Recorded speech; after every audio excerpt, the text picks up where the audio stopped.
Vamos a repetir juntos Apocalipsis 19:6. Oí como la voz de una gran multitud, como el estruendo de muchas aguas y como la voz de grandes truenos que decía: Aleluya, porque el Señor nuestro Dios Todopoderoso reina. Repítalo conmigo, por favor, diga conmigo: aleluya. Fuerte, aleluya.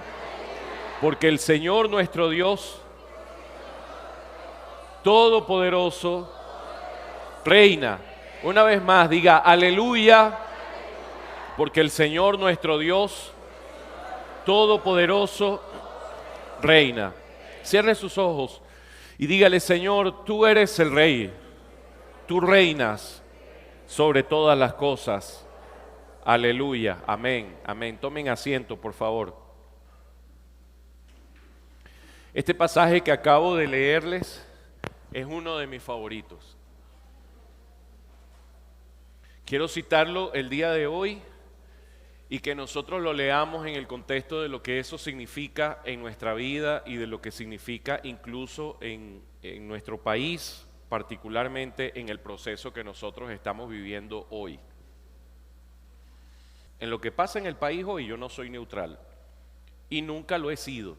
Yo tengo la esperanza de que hoy nosotros en Venezuela podamos tener un inicio de cambios. Creo que el gobierno que tiene este país en este momento es el mal, o sea, representa el mal. Es una cosa burda, terrible. Creo que las personas que apoyan este régimen son cómplices. Así se llamen, digan que son cristianos o algo por el estilo, tienen un problema con su fe, tienen un problema con lo que creen. Eso es lo que creo. No lo disimulo, lo digo aquí, lo digo allá, lo digo en cualquier parte. No tengo ningún problema con eso. Yo creo también, y de verdad esto yo no se los digo ni con fanatismo ni con ningún rollo, si una persona ha votado de forma irresponsable porque no se ha documentado, porque no ve lo que pasa en el país, porque no lee la prensa, porque no se informa y ha respaldado este régimen, tiene que arrepentirse de eso como un pecado. Es un pecado. O sea, yo no estoy disimulando lo que les digo y lo que les digo se lo digo desde la verdad. ¿Me explico? Tampoco creo que uno tiene por qué estar ganando permanencia de personas, ni en la iglesia, ni como amistades, ni nada, reservándose lo que se piensa de la verdad. Y también entiendo que el uso de este espacio es un privilegio. Y es un privilegio, y ese privilegio, pues, es un privilegio que tengo en este caso como predicador, como pastor, y que se tiene que administrar especialmente por respeto a una cosa que es importante, a lo que significa la verdad de la iglesia. La iglesia es columna y baluarte de la verdad. Por eso es que no tengo el menor interés, y menos entre hermanos en la fe, entre gente que nos conocemos, que sabemos quiénes somos, que algunos pues tenemos una vida conociéndonos. Va a estar yo siendo políticamente correcto, pero como les digo eso, también quiero decirles otra cosa. Hoy es domingo, mis hermanos, mañana es lunes. Si nosotros tenemos hoy un resultado favorable para la democracia, favorable para el bienestar de los demás, bueno, probablemente mañana muchos estarán celebrando todavía. Espero que la celebración no sea una celebración que se exceda y no se vayan al mundo, ¿verdad?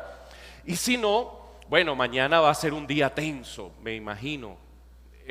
Probablemente el CNE, ya nosotros no sabemos esa historia, vamos a estar viendo una baranda hasta altas horas de la noche, probablemente, si las cosas son como siempre han sido, a menos que, bueno, que las negociaciones que se han hecho hayan generado un resultado diferente. Pero quiero decirles algo, yo no tengo una bola mágica, una bola de cristal para saber qué es lo que va a pasar. Como puede ser una cosa, puede ser la otra. El régimen ha dado señales de ambas cosas. Las encuestas son pero brutales. O sea, aquí si hay una elección honesta, no hay manera de que el régimen salga favorecido con el voto de la gente. No hay una manera honesta de que no haya un cambio en este sentido. No hay forma honesta. Pueden haber maneras deshonestas. Se han hecho amenazas de baños de sangre y se presenta el tirano como una garantía de la paz. Bueno, una paz basada en todos los antivalores que ya ustedes conocen. Pero quiero dejar hasta ahí esa reflexión para decirles lo otro. Bueno, pero si gana Edmundo González, no crean ustedes que es que mañana están regresando los vuelos de todas partes del mundo porque la gente se muda a Venezuela. No estén creyendo en pajaritos en estado de gestación. No estén pensando que es que lo que se ha destruido durante todos estos años se reconstruye de un día para otro. No sean ingenuos. Si alguien está pensando así, está equivocado. No hay soluciones mágicas. Por supuesto que sí hay, de alguna manera, estos avisoramientos de mayores inversiones en el país. Eso sí, eso es una cosa que puede pasar en lo inmediato y por supuesto que eso puede tener un impacto en la economía. Pero no crean ustedes que porque gane la opción que la mayoría de los venezolanos quiere que gane, eso va a significar que nosotros tenemos arreglos de inmediato. Me molestan los mensajes populistas. Me molesta cuando no hay este tipo de aclaratorias necesarias sobre la gente, y eso me molesta de la opción que yo favorezco con mi voto. Es un mensaje populista también.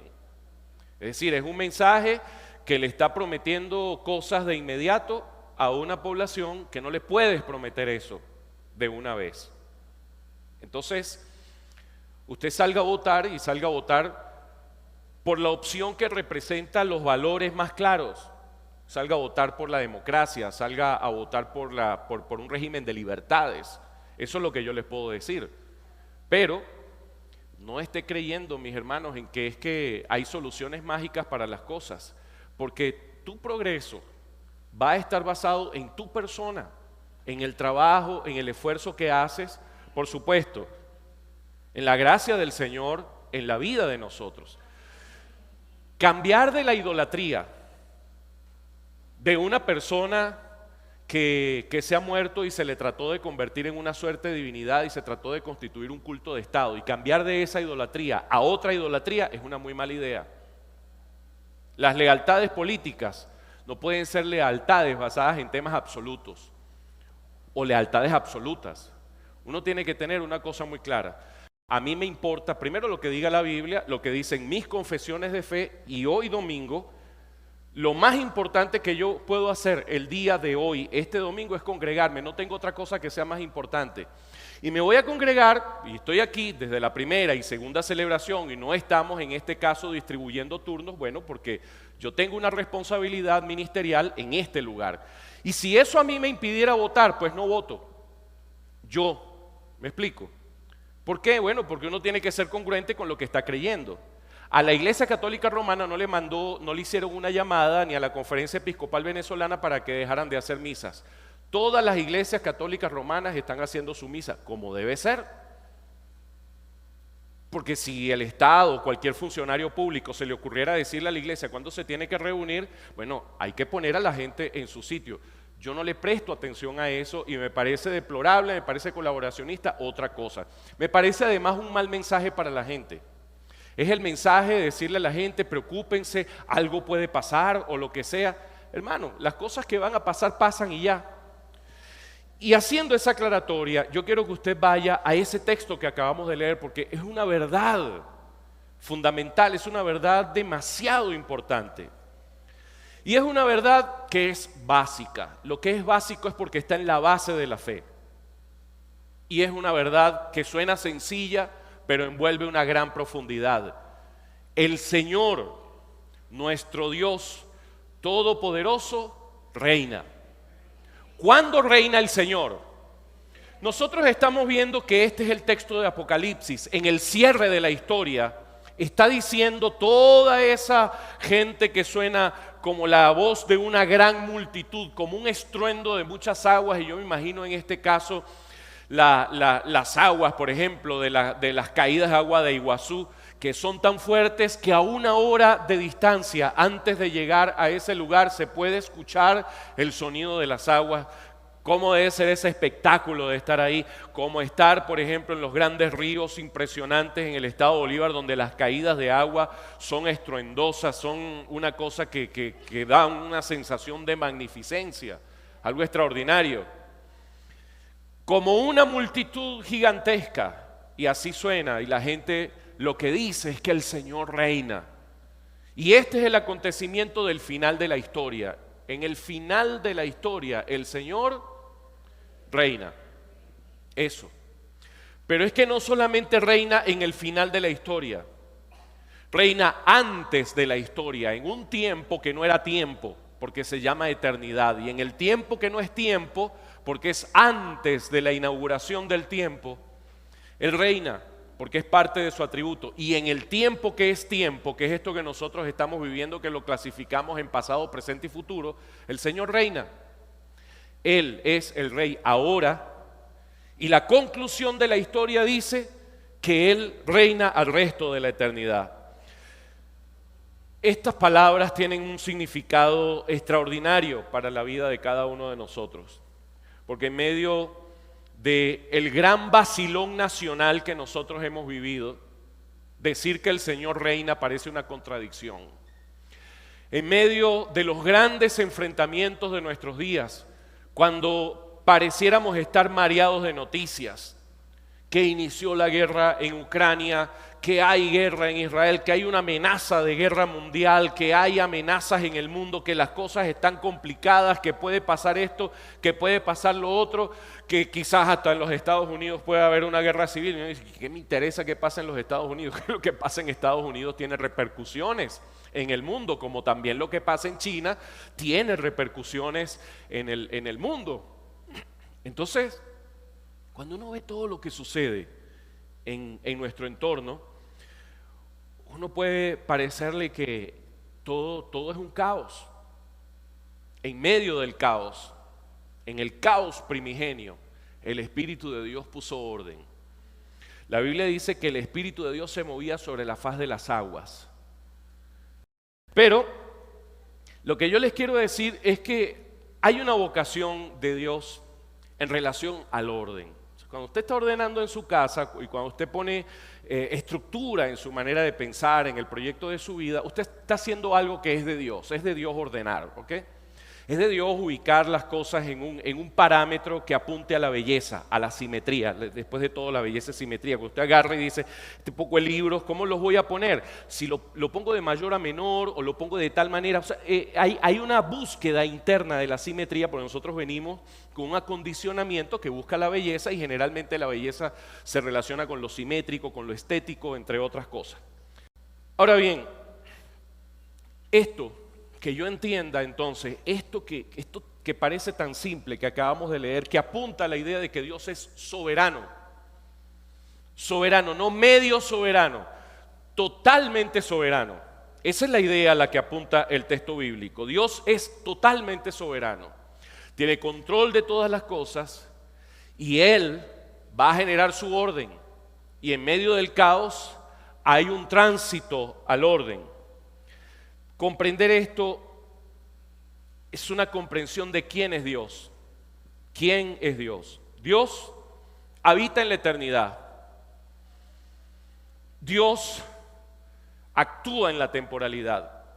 Nosotros vivimos en la temporalidad y nos encontraremos con ese lado de la eternidad, y hay una mixtura experimental de eternidad en nuestra vida, porque lo que usted ha recibido cuando ha puesto su fe en Jesucristo y que se ha concretado en ese momento en que puso su fe en Jesucristo, usted ha recibido la vida eterna, y es una vida que va más allá de los tiempos y otras cosas. La Biblia habla de una presciencia, del conocimiento previo que Dios tiene de todas las cosas. ¿Cómo sabe Dios todo lo que va a pasar? Sencillamente porque Él ha determinado que pase. El libro, quiero usar el objeto como ilustración. Los libros tienen páginas, página 1, página 2, página 3. Bueno, aquí hay, ¿qué página sería esto? 1415, por ejemplo, en este caso. Si esto representara el tiempo, uno entonces diría que ir acá es ir al pasado, que si esto es lo que estoy leyendo ahora, esto es el presente y lo que está al final ya sería el futuro. Bueno, Dios lo conoce porque escribió el libro completo, lo sabe todo, pero además de eso, no solamente escribió el libro, sino que se hace parte, protagonista del libro. Él está en la historia, Él es el Dios de la historia. Mira, si yo hubiera escrito este libro, no piensen que es una Biblia en este momento, imaginen, es un libro, ¿verdad? Si yo hubiera escrito este libro, yo estoy fuera del libro, yo no soy parte de esa historia. Esto es una novela, yo estoy fuera de la novela. Pero Dios no solamente está fuera de la novela, Dios está dentro de la novela porque se ha colocado como uno de los participantes. Y en esa participación, hay el trato con nosotros. ¿Dónde estamos nosotros? ¿Estamos fuera del libro o dentro del libro? ¿Fuera de la novela o dentro de la novela? ¿Dónde estamos?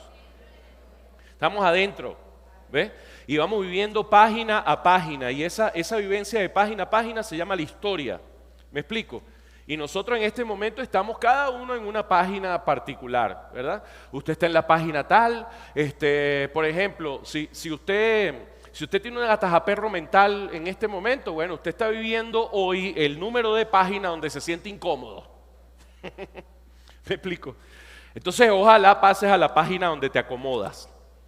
Ese es el problema de cada uno. O usted está en la página donde se siente muy esperanzado. Ojalá en la página siguiente sigamos viviendo esa realidad. Pero todo eso está aquí. ¿Me explico? Es la historia que vamos viviendo. Ahora, Dios conoce el último capítulo. Él sabe cómo termina esto. Nosotros también sabemos. ¿Sabe cómo termina? Cuando esto termine, nosotros nos vemos en la eternidad diciendo aleluya, porque el Señor, nuestro Dios Todopoderoso, reina.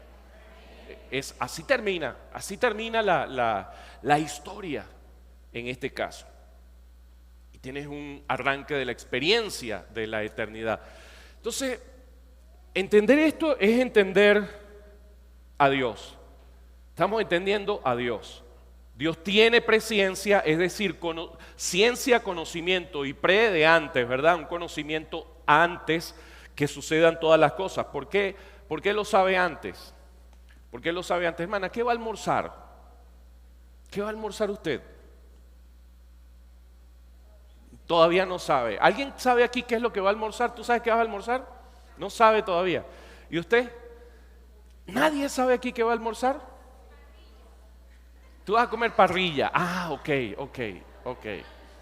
Yo hubiera querido comer dulce de lechosa, pero no quiero comer azúcar, ¿verdad? Uno lo mandaron a tomar manzanilla y yo a tomar mate, bueno, no estoy muy preocupado. Pero bueno, está bien. La cosa es que si usted sabe qué es lo que va a comer, alguno quizás no sabe, ¿verdad?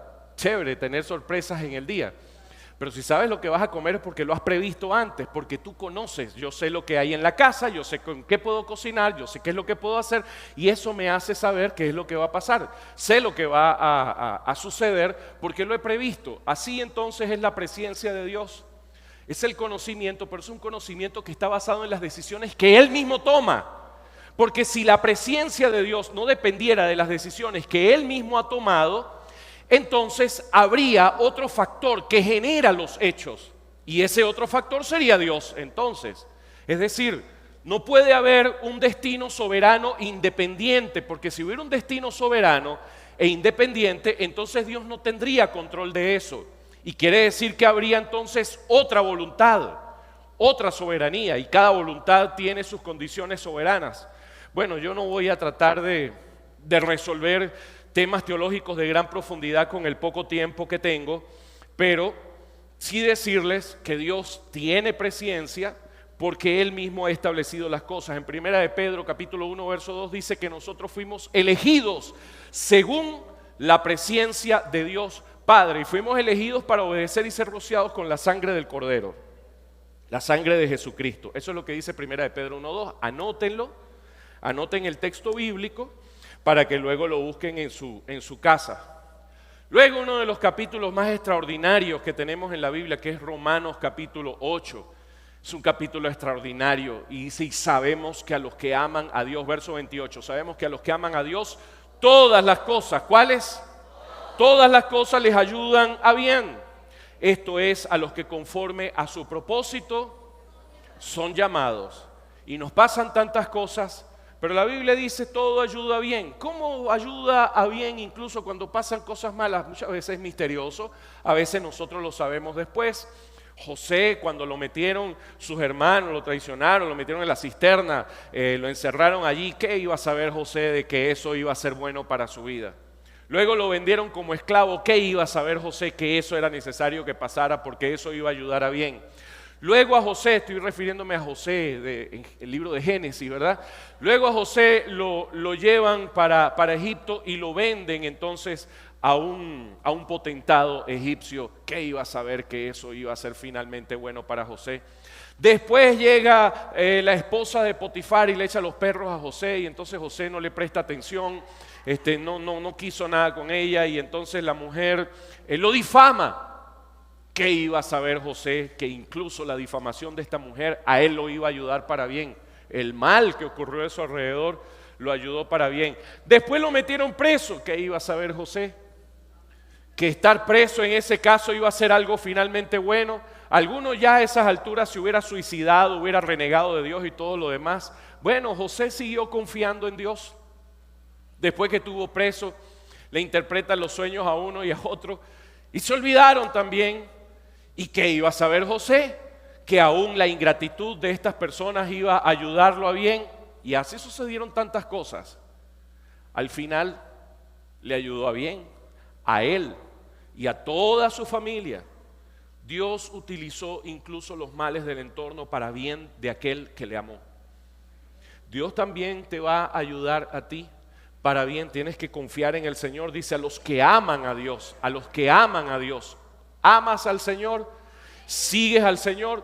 Algunos no aman al Señor, aman al mundo y las cosas de este mundo, aman las cosas circunstanciales. ¿Me explico? Hablan proyectos de vida circunstanciales, no le lloran al Señor, le andan llorando a todo el mundo por ahí. Viven entonces en una condición patética. En ese sentido, quejándose de todo, quejándose aquí, quejándose allá, el rollo con este, el rollo con aquel, o sea, todo un problema, ¿me explico? Pero aquí está hablando de los que aman a Dios. Amar a Dios implica que lo pongas a Él en primer lugar, ponlo al Señor en primer lugar, y a los que aman a Dios todas las cosas les ayudan a bien. Esto es a los que conforme a su propósito son llamados. Porque hay un propósito al que Dios nos llamó. ¿Reconocemos el propósito de Dios en nuestra propia vida o queremos nosotros andar en nuestro propio propósito? Hay gente que le dice, no, mira, vale, pero es que lo más importante eres tú, que tú disfrutes la vida. El que quiere conservar su vida para sí, dice la Biblia, que la perderá. Aquel que la entrega por causa del reino la hallará. ¿Me explico? Usted tiene problemas y todo lo demás porque quiere hacer lo que le da la gana y vas al psicólogo. Mira, voy con el psicólogo y le quiero decir, no sé, es que hoy yo soy un tipo, pero me siento señorita el día de hoy. ¿Y qué te va a decir el psicólogo en las circunstancias actuales? No, pero vive tu vida, experimenta. ¿Me explico? Si tú te sientes mariflor, échale para adelante. ¿Ves? Entonces, van a afirmarte en el mal y te van a decir que eso es vivir la vida. Que es que tú tienes que vivir para ti, es que tú tienes que pensar es en ti, ¿me entiendes? Piensa en ti, piensa en tu disfrute y todo lo demás y te apartas de Dios, porque estás comprando la cultura de este mundo. Y el Señor lo que nos está llamando a nosotros es amarle a Él y a poner nuestra esperanza y nuestra confianza en Él. ¿Qué es lo que dice la Biblia? Por ahí es, pues yo no tengo ganas de hacer la voluntad de Dios. Porque nosotros combatimos con nuestra propia naturaleza pecaminosa y todo lo demás. Y entonces te van a decir, bueno, tú lo que te estás es reprimiendo de vivir la vida happy. ¿Me explico? Te estás reprimiendo. No es que tú cambiaste algo, es que estás reprimido como persona. Y eso no es necesariamente conversión. Entonces me vuelvo la cabeza a un pastel donde lo que estoy finalmente buscando es hacer mi propia voluntad y no el propósito de Dios, hacer lo que a mí me da la gana y no lo que enseña la palabra de Dios. ¿Cuál es la consecuencia? Quedo fregado. ¿Sí están aquí? Eso es lo que termina pasando. Entonces dice, sabemos que a los que aman a Dios, todas las cosas les ayudan a bien a los que conforme a su propósito son llamados. Sigue habiendo Romanos capítulo 8, ahora el verso 29. Dice, porque a los que antes conoció, ¿por qué te lo tiene que poner en estos términos? Porque este es el orden en el sentido del tiempo. Mira, la eternidad es muy difícil de describir. ¿Qué hizo Dios en la eternidad? ¿Qué fue lo primero y lo segundo? Y lo tercero que hizo Dios en la eternidad. A ver, dígame, ¿qué fue lo primero que hizo Dios? Y lo segundo y lo tercero. ¿Qué fue lo primero que Dios hizo en la eternidad? En la eternidad, lo primero que hizo. Primero, segundo y tercero. Dígame, rapidito. Bueno, no voy a tomarme mucho tiempo. Mira, Dios no pudo haber hecho primero, segundo y tercero porque si no ya no es eternidad. ¿Me entiende? Si no es tiempo. Tú entras entonces en la lógica del tiempo. En la eternidad, si tú dices primero esto y después esto, entonces tú tienes pasado y tienes presente y tienes futuro. Ya entraste en el tiempo. La eternidad es un concepto que filosóficamente es muy complicado de abordar, porque no hay una condición de cosas que se están moviendo necesariamente, no nos cabe en la cabeza. Son esas cosas que enseña el apóstol Pablo, cosas que oído no oyó, que ojo no vio, que no han subido al corazón del hombre. Pero yo, como no puedo entender la eternidad, tú tienes que hablar conmigo en términos de tiempo, porque yo no entiendo la eternidad. Yo no entiendo un tiempo donde no hay tiempo. Yo no entiendo una forma de vivencia donde no hay primero, segundo y tercero, donde no hay movimiento. Aristóteles trató de resolver el asunto pensando en la idea de un ser eterno y lo que lo llamó fue el motor inmóvil. Es decir, aquello que todo lo mueve pero que no puede ser movido por nada. Y Tomás de Aquino, en la Suma Teológica, cuando quiso tratar entonces de ver cómo entender y quién ha pensado antes, se encuentra con Aristóteles, escribe cosas extraordinarias. La predestinación desde la perspectiva tomista es una obra de arte. Y Tomás consume de Agustín, que a su vez consumió en parte de Platón, y al mismo tiempo Tomás consume de Aristóteles, que es otra de las perspectivas. Y tienes entonces en Santo Tomás de Aquino y San Agustín dos formas diferentes de pensar. Más allá de lo que ellos hayan pensado, sin que nadie me tenga que explicar filosofía o teología, este es un razonamiento que encuentras en la palabra por deducción lógica. Las conclusiones a las que llegan los grandes filósofos y los grandes teólogos son conclusiones a las que puede llegar una persona que nunca se ha metido con nada de historia del pensamiento. Solamente razonar las cosas hasta sus últimas consecuencias. Y esto es entonces lo que viene a pasar acá. Ya he explicado entonces por qué tenemos un orden, porque no podemos explicar las cosas si no es un orden cronológico. Te encuentras, Dios mío, a los que antes conoció, también los predestinó para que fuesen hechos conforme a la imagen de su Hijo. Dios nos predestinó para ser a la imagen de su Hijo. Nos conoció y nos predestinó. ¿Cuántos son predestinados? ¿Son predestinados? Los arminianos piensan que ellos son predestinados pero echando broma. ¿Me explico? Nosotros consideramos que todos los arminianos, en este caso, están en un error. Tienen un error conceptual. Un error. Porque tú no puedes pensar que esto que está en la Biblia es como que casi echando broma, pero está allí. Nos conoció, nos predestinó para ser conforme a la imagen de su Hijo. Y a los que predestinó los llamó, y a los que llamó los justificó, y a los que justificó también los glorificó. ¿Cuántos están glorificados? Sí. Estás ya, pero todavía no. ¿Ves? Ya, pero todavía no. Aquí se ve el tiempo cerrado, todavía no estamos glorificados. ¿Ves? Todavía nosotros tenemos este cuerpo mortal. ¿Ves? ¿Qué pues diremos a esto? Si Dios es con nosotros, ¿quién contra nosotros? El que no escatimó a su propio Hijo, sino que lo entregó por nosotros, ¿cómo no nos dará también con él todas las cosas? ¿Quién acusará a los escogidos de Dios? Dios es el que justifica. ¿Quién acusará a los escogidos de Dios? Dice, Dios es el que justifica. ¿Quién condenará? Cristo es el que murió, más aún el que también resucitó, el que además está a la diestra de Dios, el que también intercede por nosotros. ¡Qué bárbaro! ¿Ve? O sea, tengo el juez de mi papá y el abogado defensor mi hermano mayor. Y la cosa no depende de mí, no tiene nada que ver con mi justicia, sino con la justicia de Cristo que me es imputada, que me es entregada a mí. ¿Quién me separará del amor de Cristo? Hay algunos que los separa del amor de Cristo los problemas, ¿ve? Las esperanzas de este mundo, las cosas vanas de este mundo. Acuérdense, los que están demasiado emocionados, mañana es lunes, hermano, y después es martes y tienes que ir a trabajar, ¿ve? Ganó mi país favorito, mi selección favorita, la Champions, el campeonato del mundo, y estoy exultante de alegría. Se llama Happy Tísico. ¿No sabes qué es Happy Tísico? Alegría tísico. ¿Qué importa? ¿Me entiende? Pero hay una cosa que importa más. Importa que soy salvo. Importa que le pertenezco a Cristo. Importa que tengo una esperanza que excede mi capacidad. Eso es lo más importante. Dice, por eso estoy seguro de que ni la muerte, ni la vida, ni ángeles, ni principados, ni potestades, ni lo presente, ni lo porvenir, ni lo alto, ni lo profundo, ni ninguna cosa creada, nada nos puede separar del amor de Dios que es en Cristo Jesús, Señor nuestro.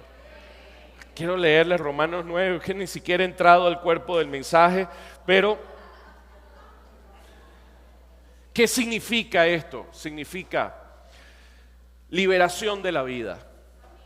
Creer que el Señor reina me hace libre. Me hace libre de andar preocupado. ¿Cuándo me preocupo yo? Yo no sé usted, pero yo sé cuándo me preocupo, y me preocupo cuando se me olvida esto. Hay que recordarlo. Hay que recordar que el Señor reina, que Él está en su trono, que Él va a cumplir todas las cosas. Por eso entonces, la situación del país, y el dólar, y la guerra allá, y el rollo acá, y este me hizo, y el otro no sé qué. Hay que recordar que el Señor reina. Eso no quiere decir que nosotros no actuamos responsablemente en el mundo en el que estamos. El Señor reina, hermano. Si pierde la oposición, hermano, el Señor reina. Si gana, el Señor reina. Si gana el chavismo, el Señor reina. Si ocurre un rollo, si pasa lo que pasa, mira que cuántas cosas no hemos vivido los venezolanos, hermano, cuántas cosas no han pasado en este país. Lo más importante es entender que el Señor reina, que vuelven los migrantes, que no vuelven, que son 8, que se van más, que... Hermano, yo sé cómo termina la historia, eso es lo más importante. Saber cómo termina la historia. Entonces soy libre de los temores por entender que el Señor reina. Soy libre de los ataques de terceros. Hay gente que se ocupa de estar hablando gamelote, de estar esto, aquello, lo otro, de estar poniendo trampas, de estar poniendo cuestiones en contra en contra tuya, o en contra mía, o en contra de cualquiera y lo demás, y nosotros nos cargamos con esas cosas. Claro, mi hermano, hay situaciones donde hay que darle duro a la cuestión. ¿Ve? Hay que reaccionar, hay que actuar, pero no se me puede olvidar en medio de mis actuaciones que el Señor reina. Él es nuestro abogado, Él lo conoce todo. Es la liberación de los complejos de autocondenación. Creo en el reinado de Cristo. Creo en el perdón de los pecados, como dijimos hace un rato. Creo lo que dice la palabra de Dios. Entonces, tú tienes que adorar al Señor. Cuando estés en la iglesia, cuando estés en el espacio para orar, para buscar al Señor, hermano, no seas superficial, no viniste a un show, no viniste a un espectáculo. Ore al Señor con todo su corazón. Ore a Dios con sus convicciones, creyendo, experimentando, viviendo lo que estás cantando, lo que estás orando, lo que estás escuchando, lo que estás creyendo, la persona que eres en Cristo.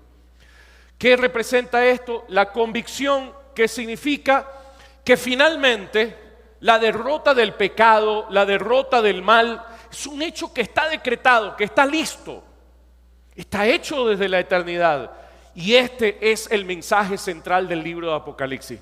Hay gente que cuando ve Apocalipsis está pensando en cosas atemorizantes, y vienen las plagas y salieron las trompetas y las copas y todo ese rollo psicodélico que uno se encuentra allí, que a veces no entiende en su entero. Y va a pasar esto, y viene el anticristo, y será Damián, y será... ¿Se acuerdan de Damián, no? Se me cayó la cédula. Que ya no es Damián, ¿verdad? Bueno, no sé quién sea. ¿Y qué irá a pasar? Y entonces con un rollo y un miedo y una cosa Dios mío. Yo recuerdo cuando el anticristo era Mikhail Gorbachev, porque tenía unos lunares en la cabeza. Este es el anticristo, qué bárbaro. No, que si es la tía Tira del Papa, que no sé qué carrizo, no me interesa, hermano. Al final, el mensaje central del libro de Apocalipsis es el reino de Dios. Y es la consumación de una gran victoria. El libro de Apocalipsis es un libro que narra una victoria gigantesca. Y esta es la convicción personal que tuvo Jesús cuando estaba en su ministerio terrenal. Sabía que el reino es de Dios. Le ofrecieron, vino el diablo a ofrecerle: todo esto te daré si me adoras postrado. ¿Qué te voy a dar? A Jesús se le ofrecieron los reinos del mundo. Se le ofreció un poder extraordinario. Algunos prostituidos les han ofrecido $14 y ya por eso se venden. No, Jesús no. Jesús no se dejó comprar por el diablo ni por ningún tipo de poder terrenal.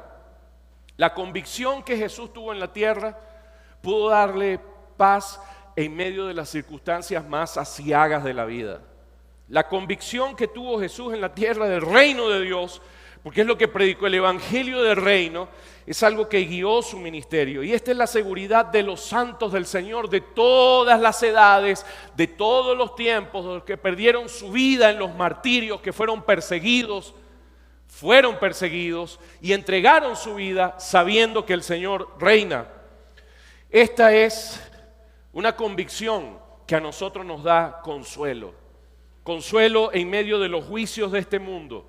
El Salmo 29 habla de aquellos juicios de las muchas aguas. No se lo voy a leer, pero allí uno ve entonces la convicción de que Él reina aún en medio de los juicios y de las cosas que pasan. Esto es lo que fue ilustrado en la experiencia de los apóstoles cuando estaban allí en medio del mar de Galilea y hubo aquella tormenta y todo lo demás. Ellos reconocieron, tuvieron que entender que el Señor reina sobre el viento, y entonces le habló al viento y le habló a la tempestad y dice que se hizo grande bonanza. Bueno, en las tormentas de nuestra vida tenemos que recordar que el Señor reina. Esto es lo que fue demostrado en la cruz del Calvario, que vino para traer transformación y eternidad. ¿Qué pasó, hermano, entonces? ¿Quién está por morirse? ¿Qué familiar uno tiene en una situación difícil? ¿Qué es lo que está faltando en este momento en la casa? ¿Cuál es el problema que tú tienes? ¿Cuál es la angustia por una cosa real? Porque no es imaginaria la angustia que tú puedes tener en la circunstancia actual. ¿Qué es lo que te causa tanta desesperación? ¿Qué es lo que de alguna manera mueve el piso de tu fe? Lo que sea que tú puedas estar viviendo, tú tienes que acordarte que el Señor, nuestro Dios todopoderoso, reina. Que así como hizo con José, que José experimentó tantas injusticias, y las injusticias indignan. ¿Ustedes no se indignan? ¿O no le da gana a veces de parar si le meto un trancazo a aquel y hago tal cosa y me doy a respetar y todo lo demás? Hay cosas que uno tiene que hacer en esta vida. Jesús sacó su látigo en un momento determinado. Pero lo que yo no me puedo olvidar es que Dios reina sobre todas las cosas. Porque si me olvido de eso, mi hermano, la vida se nos vuelve un 8. Entramos en desesperación, entramos en colapso. Si tú estás creyendo en Cristo, echando broma, bueno, ya ese es otro rollo. Voy a la iglesia porque no tengo una cosa mejor que hacer. Un domingo en la mañana, déjame orar a ver qué pasa.